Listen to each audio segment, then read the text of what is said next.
ওয়াসাল্লাম, আল্লাহ নবী হযরত ইউনূস আলাইহিস সালাম, কি সুন্দর নাম না? দেখছি আমরা হযরত ইউনূস আলাইহিস সালাম আল্লাহর অর্ডারকে অমান্য করে নাই, কারণ পৃথিবীর কোন নবী রাসূল আল্লাহর অর্ডারকে কি করে নাই? অমান্য। জন্মগতভাবেই পৃথিবীতে যত নবী রাসূল এসেছিলেন, জন্মগতভাবেই সকল নবী রাসূল ছিলেন নিষ্পাপ। সুবহানাল্লাহ। শুধু আল্লাহর একটা অর্ডার পালন করতে একটু দেরি করেছিলেন। আল্লাহ রাব্বুল আলামিন মাছকে বললেন মেরে ফেল। মাছকে কি বললেন? ইউনূসকে কি করে ফেললো? কিরে ফেললো। সমুদ্রের ভিতরে একবারে তলদেশে চলে গেছে। অন্ধকার, একেবারে সমুদ্র অন্ধকার, আর একদম মাছের পেটে অন্ধকার।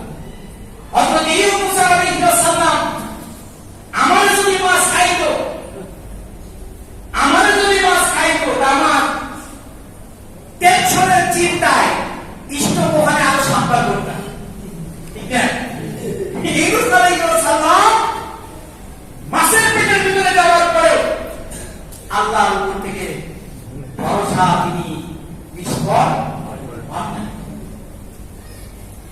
আল্লাহর কাছে বলেন, আল্লাহ 40 দিন, কয়দিন? মাছের পেটে কতদিন ছিলেন? 40 দিন ছিলেন।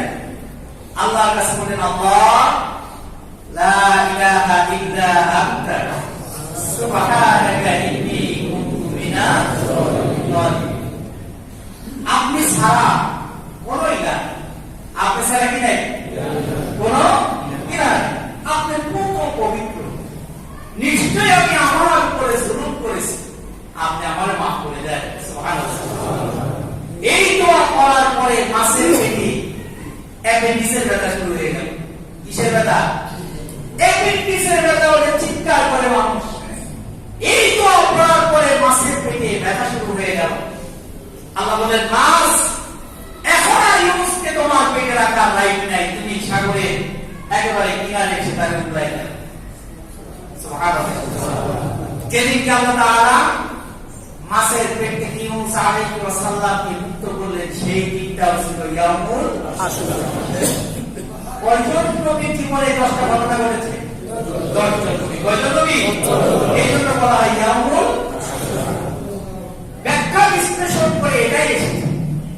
আর আমরা আজকে এই খুতবার ময়দানে উঠে কারবালার কঠিন ইতিহাস বলে মানুষের চোখ থেকে পানি ঝরায় একেবারে মসজিদ পানিতে মুক্ত করে দিচ্ছি না?